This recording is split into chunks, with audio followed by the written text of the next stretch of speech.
Muy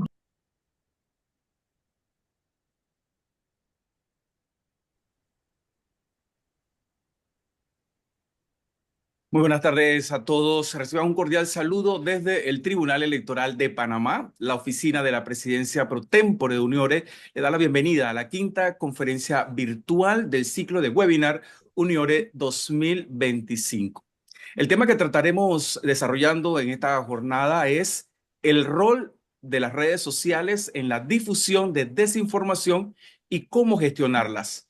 Procedemos a presentar a nuestros expositores de esta tarde. Hernán González Figueiredo, secretario de Actuación Judicial de la Cámara Nacional Electoral de la República Argentina desde el año 2010, redactor principal de Observando Sistemas de Justicia Electoral, un manual para las misiones de observación electoral de la OEA, autor del Manual de Derecho Electoral Principios y Reglas, Buenos Aires 2013, y segunda edición 2017, y de numerosas publicaciones especializadas, abogado egresado de la Universidad de Buenos Aires y magíster en magistratura de la misma universidad, con tesis aprobada sobre principios de derecho electoral, posgrado de especialización para la magistratura de la Universidad Nacional de San Martín, profesor de la Escuela de Capacitación Judicial de la Asociación de Magistrados y Funcionarios de la Justicia Nacional. Participó como docente y expositor en distintas universidades, cursos, talleres, foros, seminarios y congresos, además de conferencias nacionales e internacionales. Fue observador internacional en numerosas misiones de observación electoral.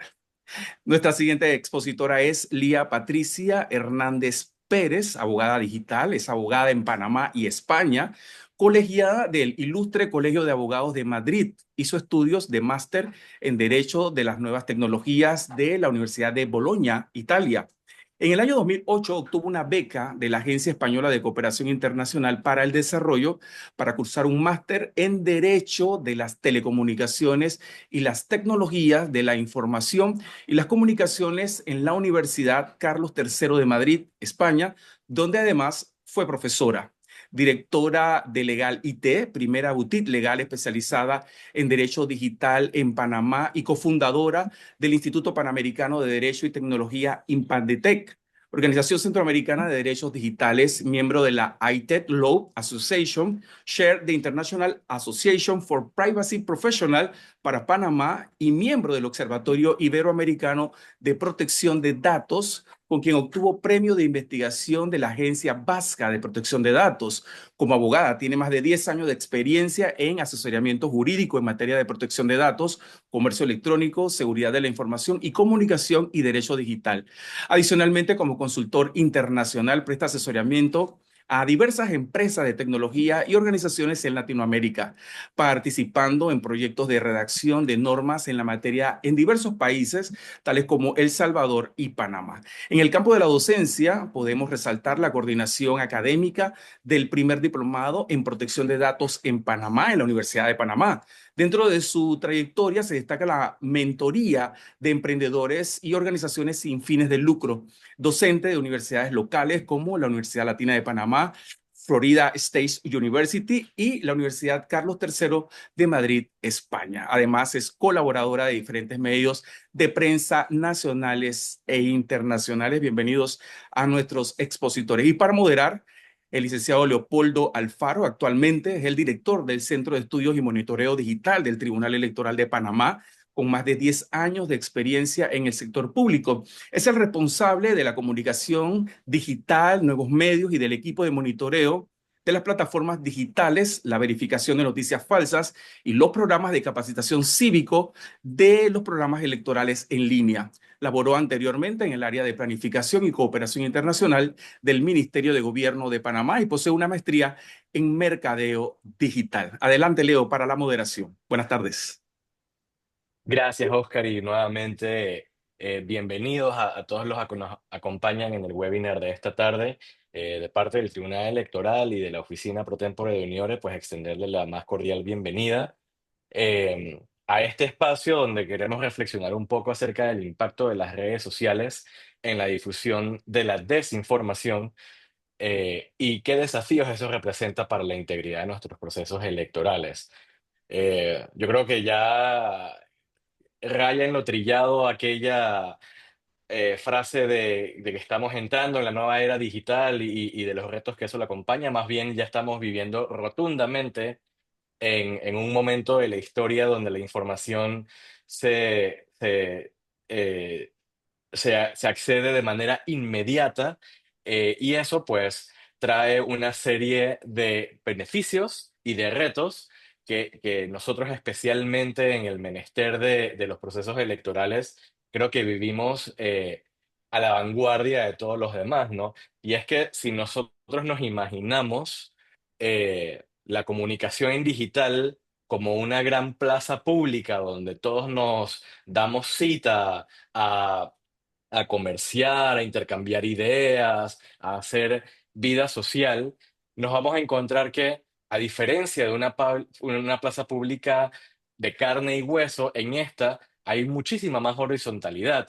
Entonces, el edificio donde está, por ejemplo, la Policía Nacional es del mismo tamaño que el edificio donde está tal vez una persona no ducha en una materia, pero que al final tiene la misma ponderación en redes sociales o el mismo acceso a los recursos en redes sociales para difundir tanto su mensaje y competir con el mensaje que dan algunas de las autoridades locales en nuestros países. Y esa clase de interacciones son las que nos dan cita el día de hoy, ya que esta nueva realidad donde todo es instantáneo, todo es casi ubicuito, eh, eh, afecta la manera en que nuestros ciudadanos entonces pueden acceder a la información con la que toman decisiones en los distintos procesos de elección popular en nuestros países. Y como bien es cierto, toda elección debería ser libre, previa e informada. Es ese informada al final que debemos cuidar nosotros como actores que organizan las elecciones y buscar entonces aliados a la hora de garantizar que la cultura democrática siga siendo saludable para todos, ¿no? Y eso es un poco lo que nos atañe el día de hoy y por lo que le agradezco un mundo a nuestros panelistas estrella, Hernán y Lía, que nos vienen a compartir. em, dos perspectivas muy distintas, pero que se complementan muy bien, tanto desde el punto de vista de la sociedad civil y de los profesionales organizados que les interesa la moderación de la información en línea y la protección de los datos, y también desde el rol de las instituciones estatales o públicas que más bien tienen la responsabilidad de asegurarse de que todos tengan la misma igualdad de condiciones a la hora de participar de procesos electorales. Y para ya yo no secuestrar más el micrófono en la tarde de hoy, pues compartir una serie de preguntas que nos ayudarían a dar inicio a este webinar. Em, para Lía sería, ¿cuáles son los principales, qué tipo de colaboración, perdón, debería existir entre las instituciones públicas y la sociedad civil para poder mitigar el impacto de la desinformación electoral? Lía, si nos hablas un poco al respecto.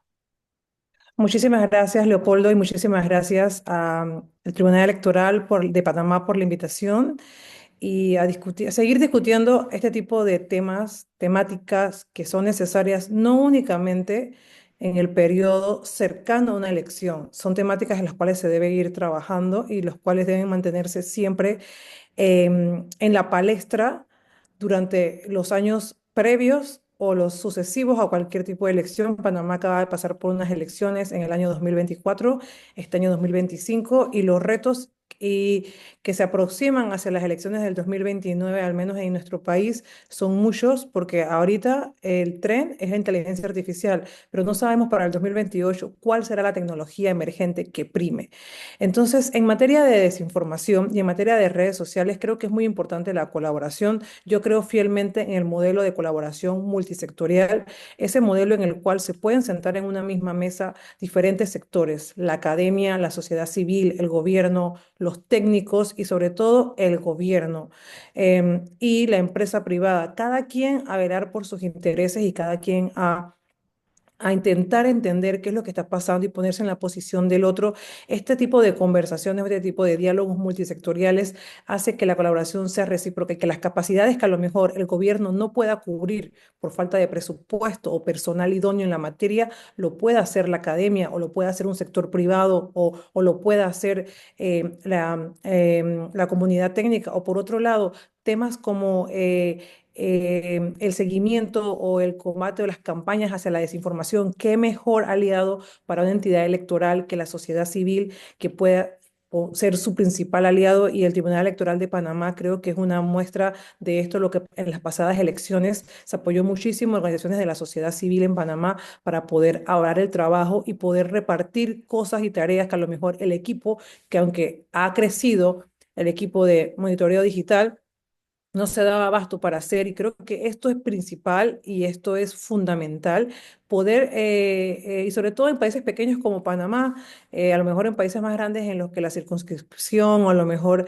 las autoridades electorales se encuentran por estados federales, puede ser más complejo, y la división de tareas puede darse dependiendo de cada región o cada provincia o estado del país. En Panamá, que es un país pequeño, creo que la colaboración entre todos los sectores es fundamental, y esa colaboración también es fundamental, y de cara a que se transparente los procesos, que se transparente qué se está haciendo, de que se transparente cómo hace contacto o qué tipo de relaciones tiene la autoridad electoral con algunos entes, sobre todo desde el sector plataformas digitales, y qué se está haciendo para combatir la desinformación.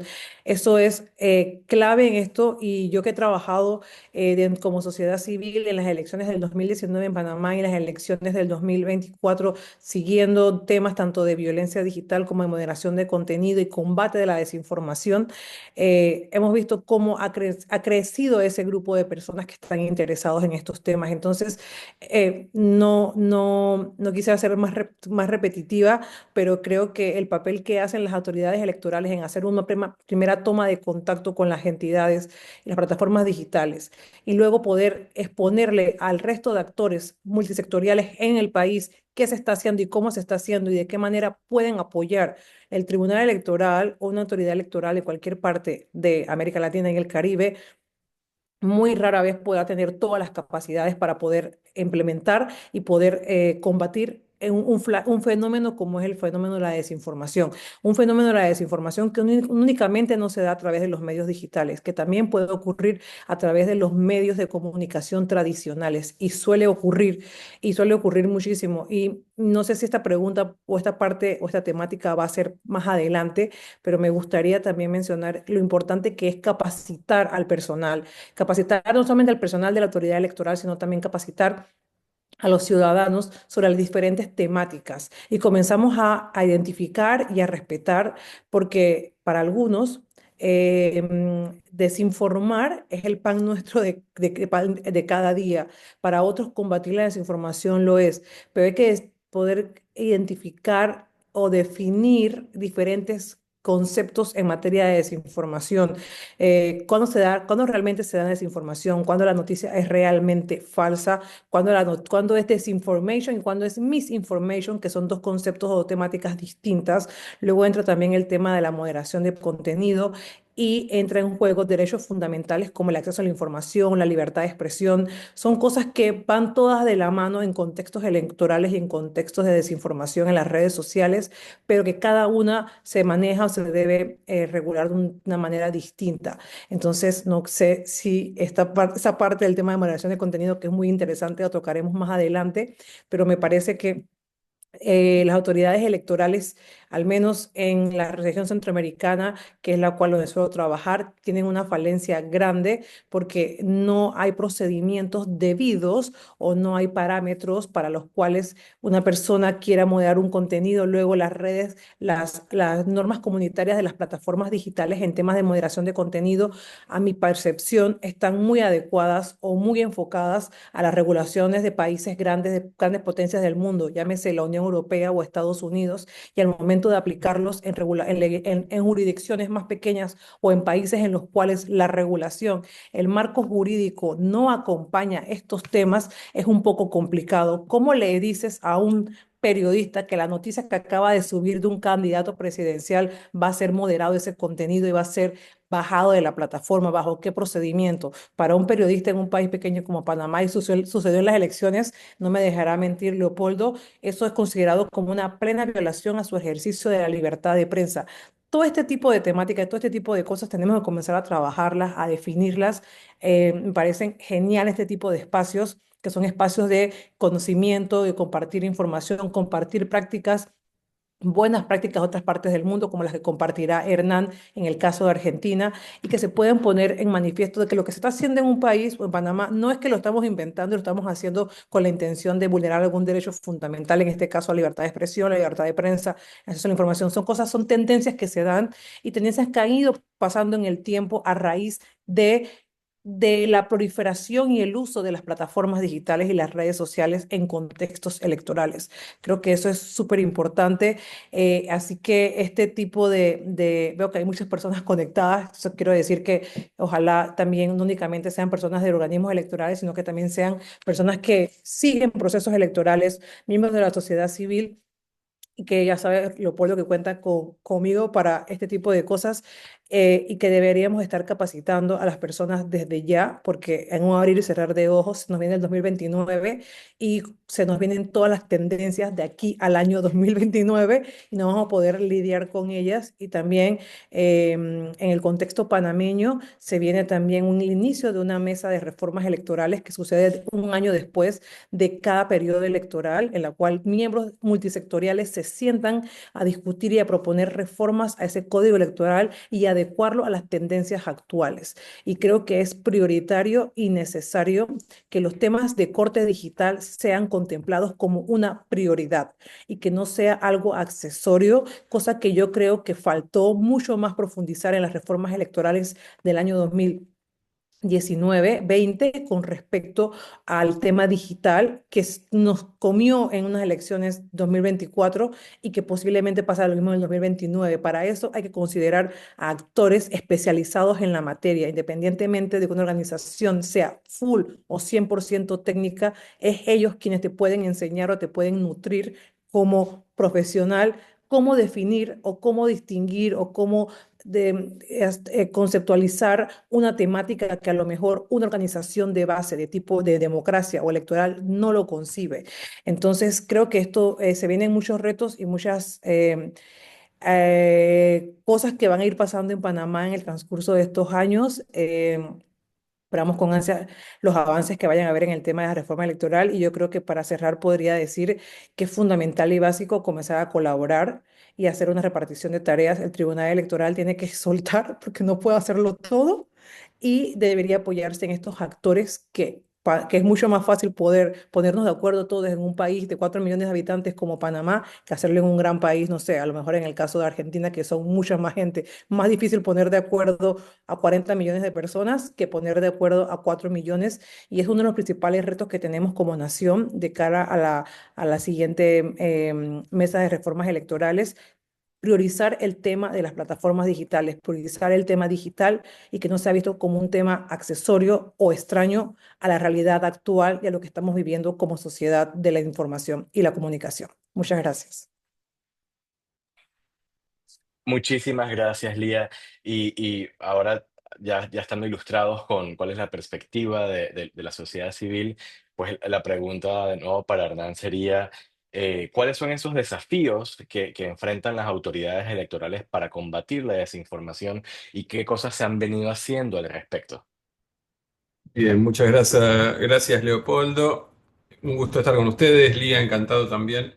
Y gracias, por supuesto, por la invitación. Eh, bueno, como vos dijiste al principio, ya es trillado, digamos, hablar de la digitalización.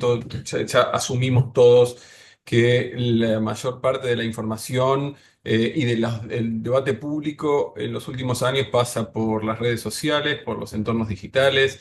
Eh, Esto, como dijo Leopoldo, horizontalizó, democratizó el acceso a la expresión. Cada vez más personas tienen la posibilidad de hacerse escuchar e incluso mandarle mensajes directos a las principales figuras políticas, a los candidatos, etcétera. Pero al mismo tiempo por las características propias del entorno digital, polariza más, hace información más fragmentada, hay como menos espacio para el debate profundo de temas complejos que tienen que sintetizarse en pocos caracteres, y esto hace que se asuman posiciones extremas que sabemos que, bueno, la cámara de eco y cómo funcionan en entornos que hace que la gente tenga una parte, un recorte de la realidad, y en última instancia la calidad del debate público puede resultar afectada por estas limitaciones o características, digámosle, de las herramientas digitales y las redes sociales.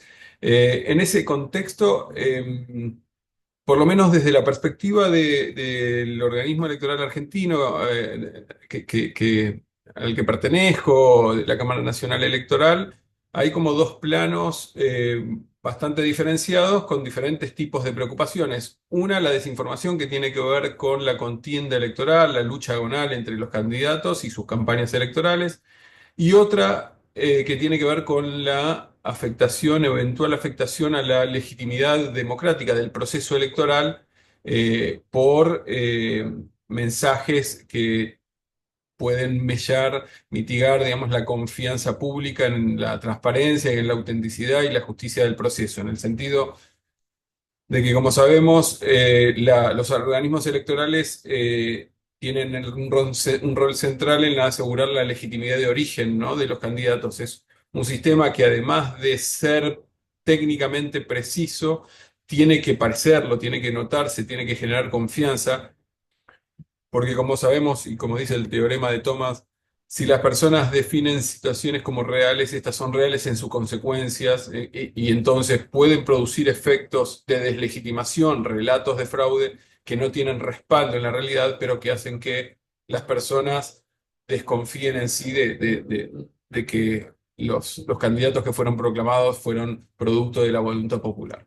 De manera que, digamos, dentro de la premisa general de los desafíos generales que me consultaba Leopoldo acerca de la desinformación, creo, bueno, mejorar la calidad de la deliberación del debate público creo que uno de los principales para fortalecer la cultura democrática.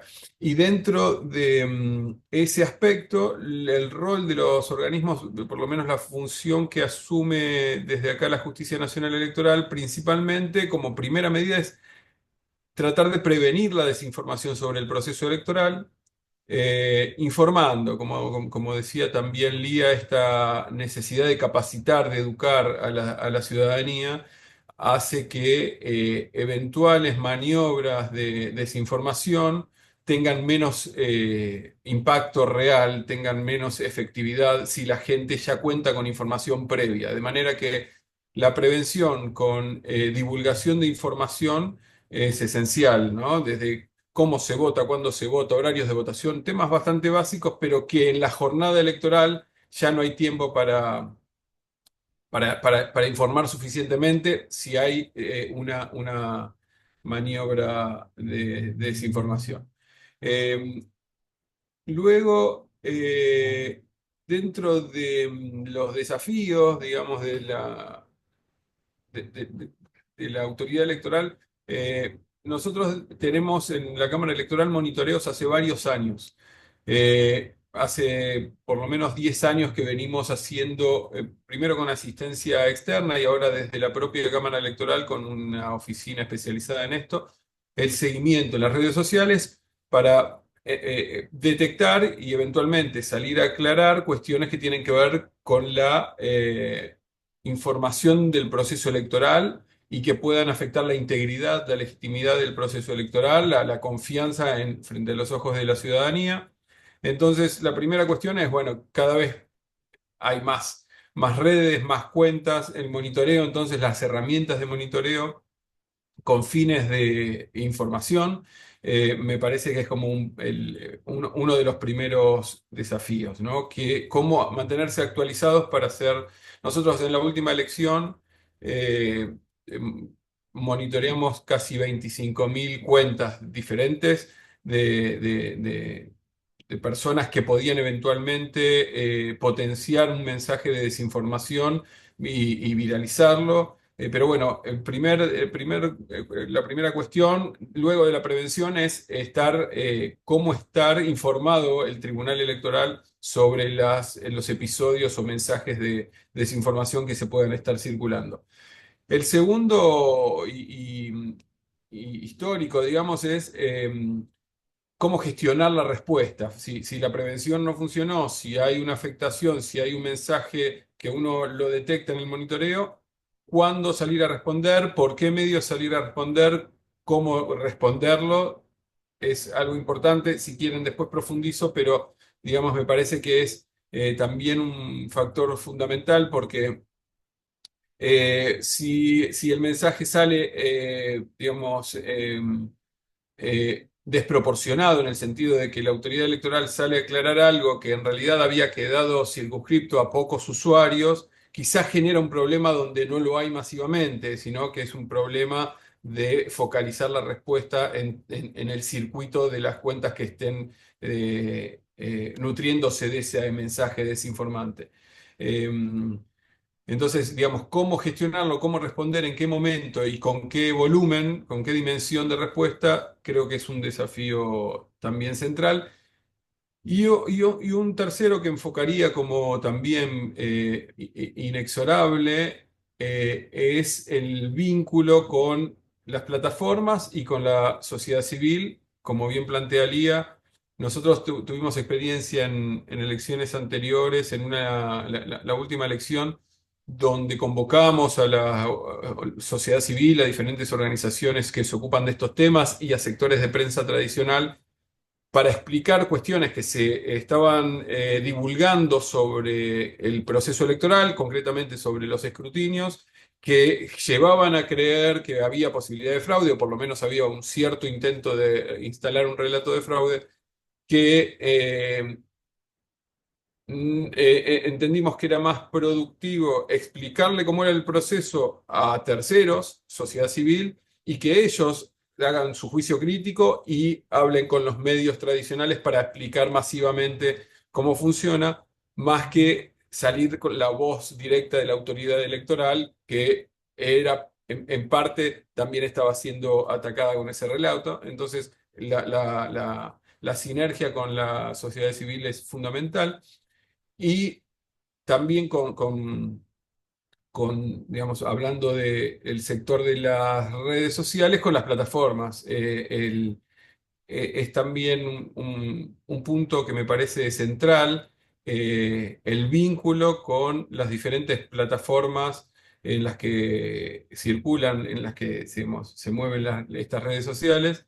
eh, para prevenir, para evitar, para reclamar, para diferentes cuestiones para las que es inevitable tener digamos, un responsable de las plataformas en contacto con la autoridad electoral. En este punto me parece que es uno de los temas para pensar, como sabemos que esto es un problema común que excede las fronteras de un país y que, digamos, los límites de la soberanía territorial, digamos, en esto son conceptos que no aplican para el terreno digital, que la cooperación entre los tribunales electorales, la cooperación horizontal de organismos electorales, actividades como estas y otro tipo de actividades que nos enlacen, digamos, para tener puntos en común en la mesa de diálogo con las plataformas de redes sociales, me parece muy, muy importante. Por ahora, sí, sí, sí. Si esto responde a tu pregunta, estaría... Yo creo que la responde definitivamente, Hernán. Muchísimas gracias.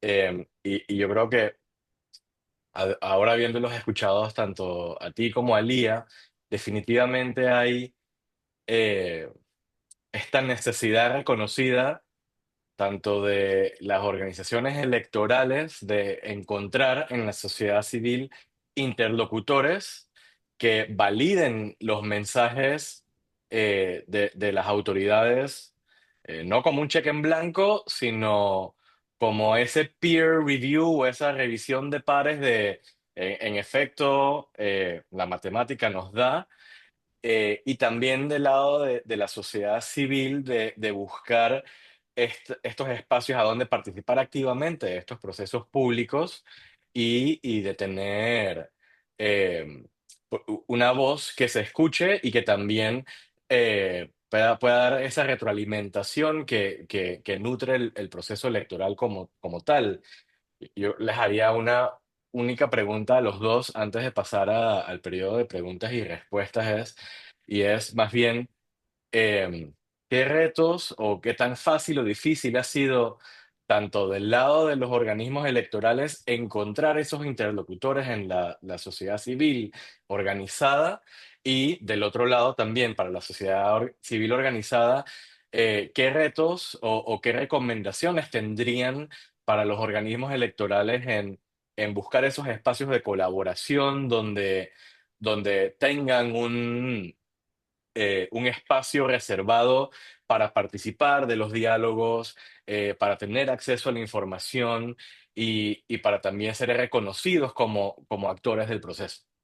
Si quieres, ahora hagámoslo al revés, empezamos con Hernán y después pasamos con Lía. Bueno, gracias, Leopoldo. A ver, a nosotros nos fue muy bien generalmente con la sociedad civil cuando se necesitó con estos propósitos que te decía, no para convencer de que el proceso estaba funcionando bien, sino para dar información y que con esos elementos los contrastes llegaran a sus propias conclusiones y eventualmente salieran. Concretamente hubo un episodio que tuvo que ver con el procedimiento de escrutinio definitivo y la posibilidad, no me quiero detener mucho para no robar tiempo, pero la posibilidad o no que a partir de errores en una documentación se cometa un fraude.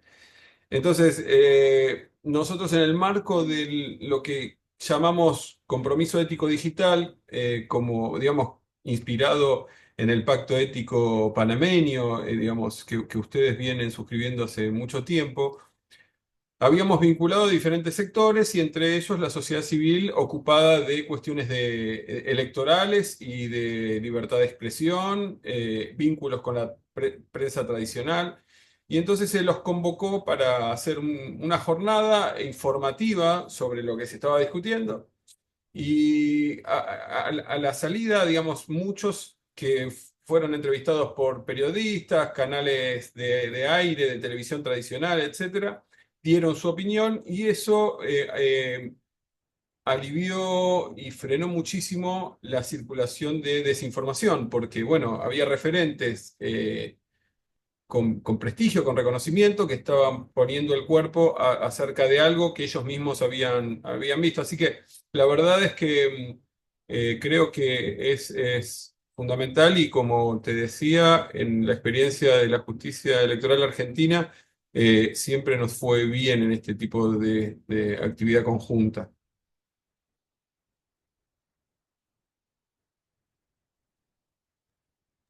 Gracias, Hernán. Em, Pasamos con Lía. Gracias, Leopoldo.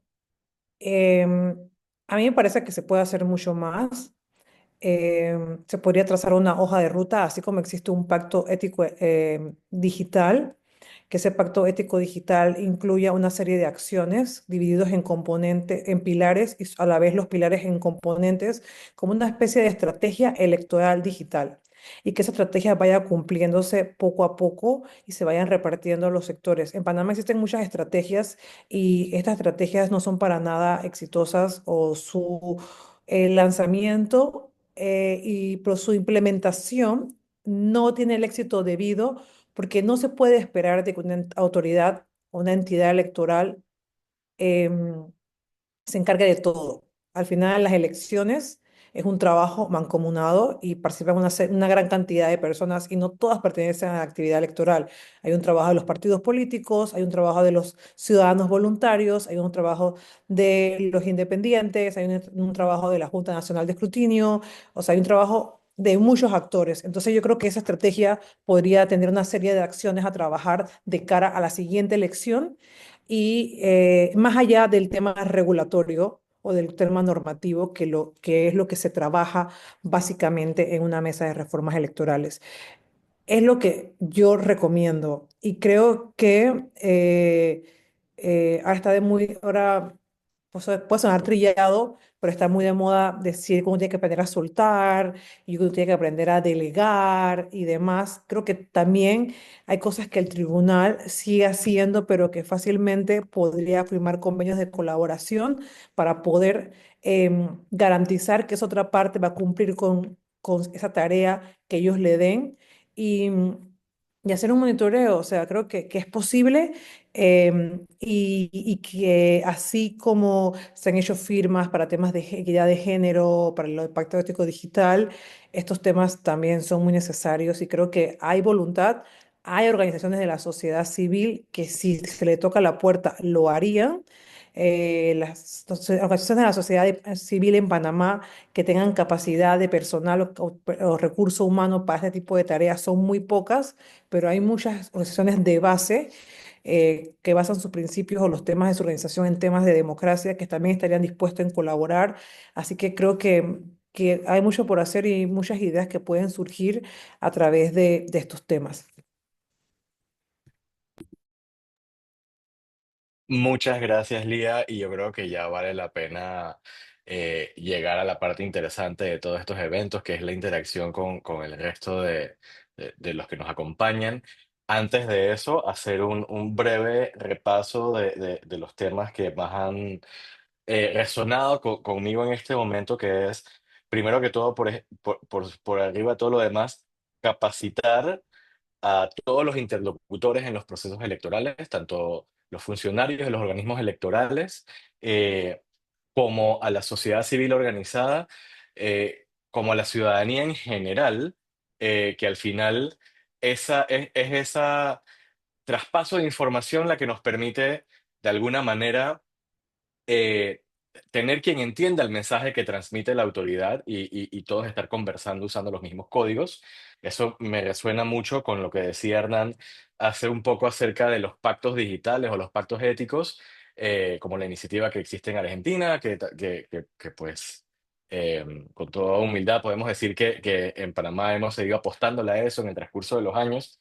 Y son esas iniciativas cívico-electorales las que llevan esa formación a todos los ciudadanos en el país, la importancia de la moderación por parte de los operadores de las plataformas digitales es un tema importantísimo que creo que no terminaríamos de atender el día de hoy, pero definitivamente que hay un límite entre lo que pueden hacer nuestras leyes locales, la defensa de la libertad de expresión y las cosas que sí son coaccionables por las autoridades electorales para proteger un proceso.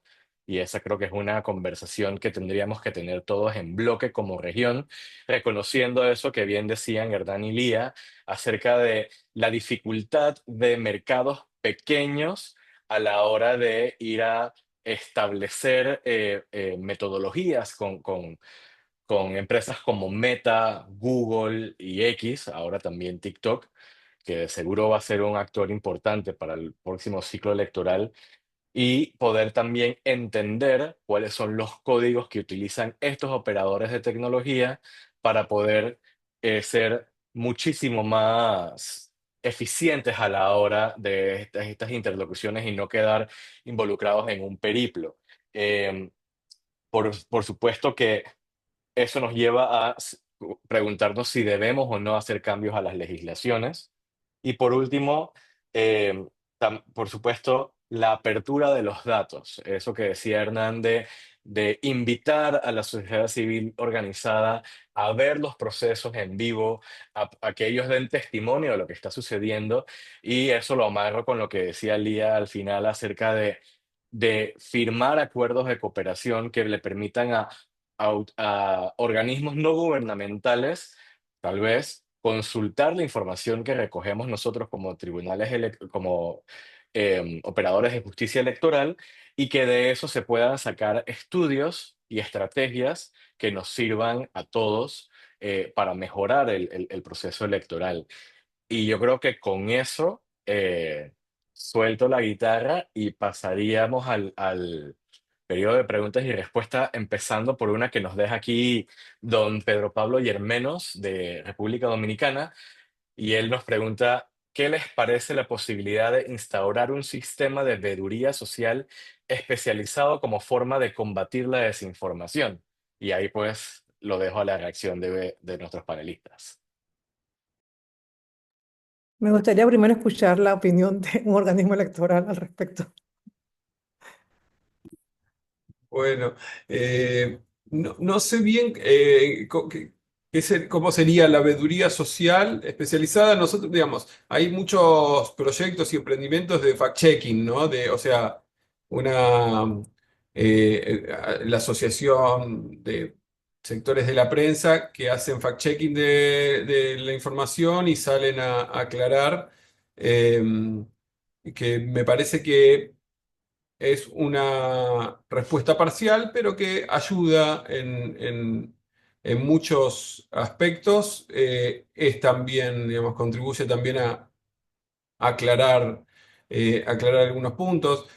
Pero no sé si esa es la pregunta, si tiene que ver con esto, veeduría social especializada, con el fact-checking que hacen sectores siempre del sector privado, por supuesto. Entiendo que no sería el organismo electoral ni una autoridad del Estado quien puede hacer esta actividad, pero en la medida en que sean los sectores con el conocimiento y de prestigio de la sociedad civil, me parece que contribuye. Yo ahí, para ilustrar antes de que Elía Mm. nos dé también su opinión, me quito mi sombrero de organizador y me pongo el de panelista un momento. Y yo creo que es una cosa que se ha conversado mucho en otros círculos, donde así como hay observación electoral en sitio, viendo el desarrollo de las elecciones, el día de las elecciones, también vale la pena tener observatorios de actividad electoral en línea que sean, eh, donde sean partícipes tanto los distintos organismos electorales y poder tener ese refuerzo entre distintos funcionarios de distintos países compartiendo mejores prácticas, y eso digamos que es un eje vertical donde los distintos organismos electorales bajan esas ideas al día de las elecciones, pero también poder tener esa horizontalidad de participar de eso a organizaciones locales, entiéndase un Maldita Es en España, un Agencia Lupa en Brasil, un Chequeado en Argentina, que también pueda participar de esas actividades y de alguna manera también hacer su rol periodístico, ¿no? Y ahí sí, te devuelvo la palabra, Lía. Eh, mm, Creo que ya existen redes, tanto de iniciativa de la sociedad civil como iniciativas de organismos intergubernamentales. Si no me equivoco, la UNESCO tiene una plataforma, se me escapa el nombre, pero reúne organizaciones que trabajan pro la alfabetización mediática y uno de sus temas también incluye los temas de desinformación a través de las plataformas digitales.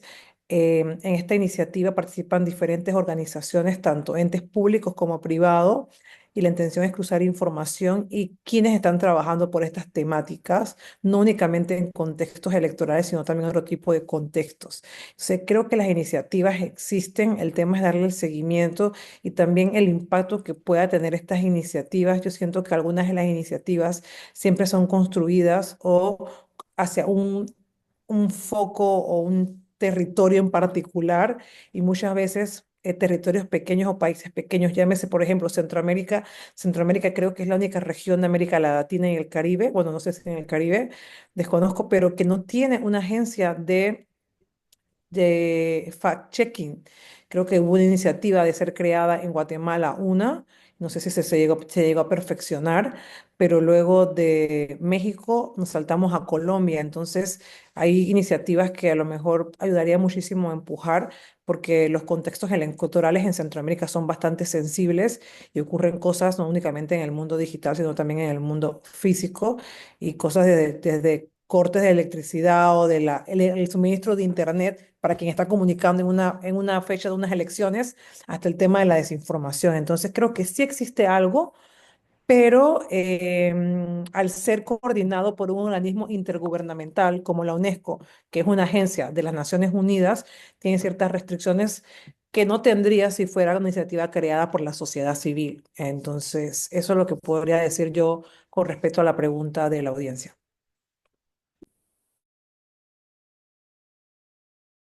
Siempre me pasa que dejo el micrófono cerrado. Muchísimas gracias por tu aporte, Lía. Y aquí Víctor Esparragosa nos hace una pregunta para Hernán. ¿Qué herramientas digitales utilizan para monitorear cuentas y qué acción realizan cuando detectan alguna que está desinformando masivamente? Bien, gracias por la pregunta, Víctor. Por una parte, las herramientas fueron y están siendo desarrolladas internamente con software R, Python. Técnicamente, a mí me cuesta un poco, no soy informático, pero sé que hay un desarrollo con esas herramientas. También estamos explorando qué herramientas que se puedan contratar externas para potenciar nuestro monitoreo, tengan inteligencia artificial o algo que nos ayude. Encontramos algunas, pero en principio por ahora con un sistema propio. Eh, pero bueno. ¿Y qué acción realizan cuando detectan alguna que está desinformando masivamente? Básicamente, cuando es muy masivo, o sea, primero se responde o se aclara desde la red social de la Cámara Electoral por la misma vía. La regla es si la desinformación está circulando exclusivamente en X, eh, informar a través de la cuenta de X de la Cámara, ¿no? Si vemos que esto desborda esa red social y ya circula lo levantan un canal de televisión, por ejemplo, las radios, en los casos más masivos, se sale a explicar con algún comunicado oficial, un informe de prensa y eventualmente, si fuera necesario, se sale con entrevistas de funcionarios de la Cámara Electoral. Digamos que es como medio gradual, dependiendo la masividad del mensaje y la fuente. En principio, la idea es reciprocidad, digamos, responder en el área en el que se está desinformando. Ahí yo, solamente para contribuir desde la experiencia panameña, no puedo no estar en este espacio y hablar de la iniciativa que tenemos acá de Verificado Contigo, que es básicamente el servicio de verificación de noticias electorales que el tribunal crea para ocupar ese nicho específico entre el fact-checking en general que hacen los periodistas y, como bien dice Hernán, en la práctica, pues a los organismos electorales les toca contestar sobre estos bulos o desinformación que se dan justamente en esos canales. Eh, y ya de ahí pasamos a la tercera pregunta que tenemos de parte del público, que viene de Gloria Oviedo, y es, ¿qué iniciativa tienen para crear cultura en el uso de las plataformas electorales con el objetivo de debilitar las plataformas digitales dañinas?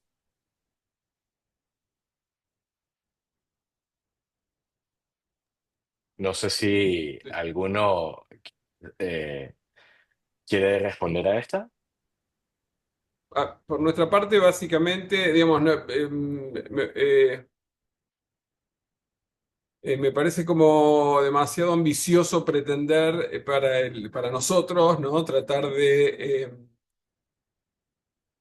m- de resolver o debilitar las plataformas dañinas, pero creo que el rol, por lo menos que mejor puede fortalecer la calidad del debate en lo que tiene que ver con el proceso electoral, es lo que decíamos al principio, lo que decía Lía, capacitar, educar cívicamente, informar. estar cerca del ciudadano, digamos, cerca del elector, por los medios por los que se informa, con la información oficial, auténtica, probablemente ayornando los lenguajes, acercándonos más a los usuarios de las plataformas con los códigos de uso de las plataformas, pero creo que eso es lo que podemos aspirar a hacer, ¿no? Eh, Difundir información oficial. Creo que también podría agregar que es muy valioso el trabajo de las organizaciones de la sociedad civil. En caso de Panamá, en las últimas elecciones hay organizaciones que han trabajado desde monitorear temas de violencia digital hasta capacitar a la juventud sobre el voto informado y correcto. Y por otro lado, también hacer giras por todo el país informando a las personas cómo realizar o ejercer el voto. Creo que todas estas iniciativas son iniciativas que son muy valiosas porque de una manera u otra ayudan a erradicar esa desinformación que también se da en redes sobre cosas falsas en cuanto al voto joven, a la violencia digital de candidatos o del tema de cómo votar o no y qué hacer en el día de las elecciones. Entonces, son tareas que ha hecho la sociedad civil de manera previa a una época electoral para que el día que lleguemos al día de las elecciones tengamos una ciudadanía informada y una ciudadanía informada, por supuesto, que es una ciudadanía que tiene poder.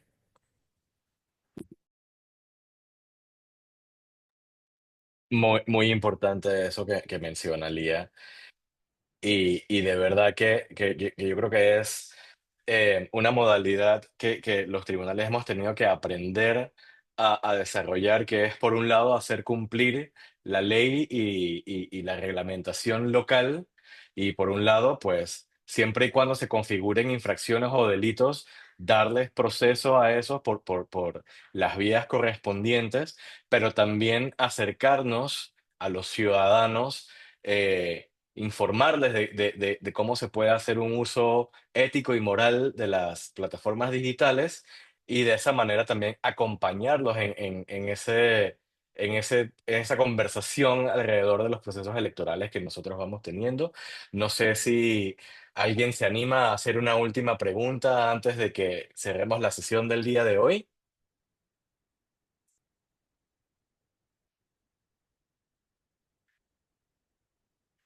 Voy a dar ahí unos 30 segundos para ver si alguien se anima a redactar una última pregunta en el chat.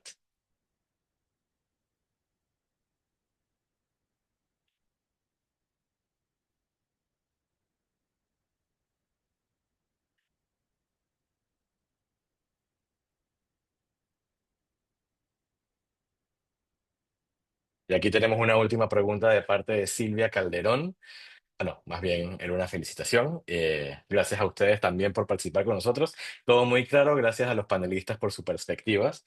Y bueno, de ser así, de nuevo agradecerles a Lía y a Hernán, y ahora hacerle el pase a Oscar. Aquí hay una última de parte de Leticia Jiménez. ¿Hay alguna herramienta que ayude a la verificar información con inteligencia artificial? Sí, hay, creo que, un número de soluciones comerciales que pueden ser aplicadas.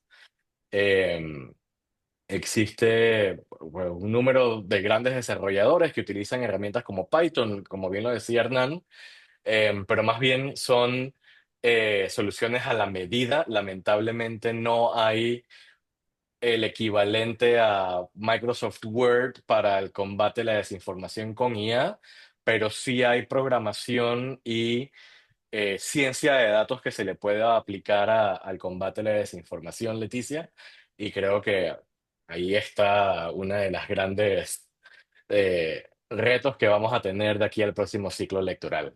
Ahora sí, contigo, Oscar. Pues nada, gracias Leo y también a nuestros expositores, interesante. Y como siempre, reiterar el agradecimiento a los miembros de la Unión Interamericana de Organismos Electorales por conectarse con nosotros en este webinar e invitarlos para la séptima conferencia virtual del ciclo de webinar Uniore 2025, programada para el 28 de mayo. Gracias a todos, buenas tardes y saludos. Muchas gracias, un gusto.